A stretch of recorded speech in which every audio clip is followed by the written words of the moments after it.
Assalamualaikum warahmatullahi wabarakatuh. Salam sejahtera dan salam Malaysia Madani. Sejambak kasih seharang kasturi buat penajuk acara Arisan Kehakiman yang ada saksama pastinya. Warga pendidik yang bervisi rakan seperjuangan sidang hadirnya saya hormati. Hadirnya saya muliakan. Berdirinya saya di sini dengan satu harapan agar kita semua kembali menyebarkan satu sunnah yang mudah diucap tetapi besar ganjarannya. Justru, izinkan saya untuk menyampaikan sebuah pidato yang bertajuk Sebarkan Salam Kita Kawan. Islam ialah agama yang menyebarkan kasih sayang. Salam bukan sekadar ucapan tetapi doa yang membawa maksud semoga sejahtera ke atas kamu. Setiap kali kita mengucapkan salam, kita sebenarnya sedang mendoakan kesejahteraan saudara kita. Hadirin sekalian, intipati wacana saya yang pertama, salam membina sifat keyakinan di dalam ihsan. Bayangkan seorang murid baru masuk ke sekolah. Dia tidak mengenali sesiapa, dia berasa malu dan takut. Tiba-tiba, seorang rakan datang menghulur tangan sambil mengucap Assalamualaikum. Sapaan yang ringkas ini dapat menghilangkan rasa gemetar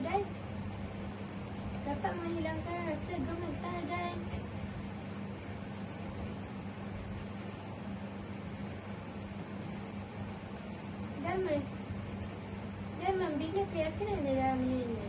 Inilah yang dimaksudkan dengan tongkat keyakinan dalam Malaysia Madani. Keyakinan mula dibina apabila kita saling mempercayai, menghargai dan menerima antara satu sama lain. Sabda Rasulullah SAW, sebarkanlah salam sesama kamu. Riwayat Muslim. Hadis yang ringkas ini membawa pengajaran yang sangat besar. Masyarakat yang membudayakan salam akan hidup dalam suasana aman dan damai. Hadirin yang dikasihi, intipati wacana saya yang kedua, salam membina sifat ihsan. Ihsan bermaksud melakukan sesuatu dengan sebaik-baiknya kerana Allah SWT. Seorang yang berihsan akan sentiasa mengutamakan adab dan akhlaknya walaupun tiada siapa memandang. Apabila kita memberi salam kepada ibu bapa, guru, pekerja sekolah, pengawal keselamatan dan rakan-rakan, kita sebenarnya sedang menunjukkan rasa kasih sayang dan hormat. Bab kata pepatah, yang tua dihormati, yang muda disayangi. Hadirin sekalian, intipati wacana saya yang ketiga,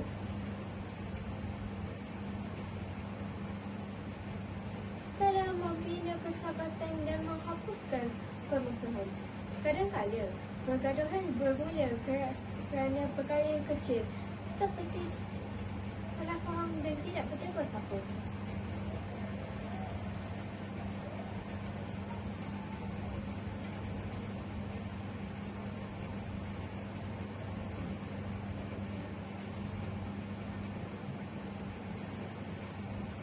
Apabila kita mengucapkan salam dengan ikhlas, dia boleh melembutkan hati yang keras dan meredakan hubungan yang renggang.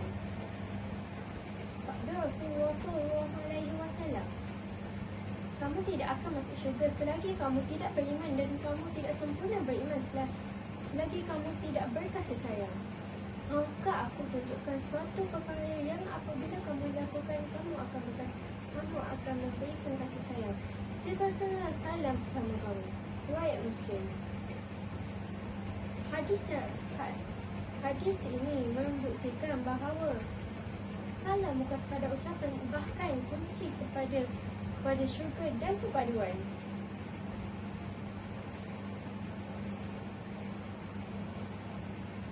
Generasi sekarang bukan sahaja cemerlang di dalam akademik, indah akhlaknya dan mulia pekertinya. Mereka telah diajar daripada kecil untuk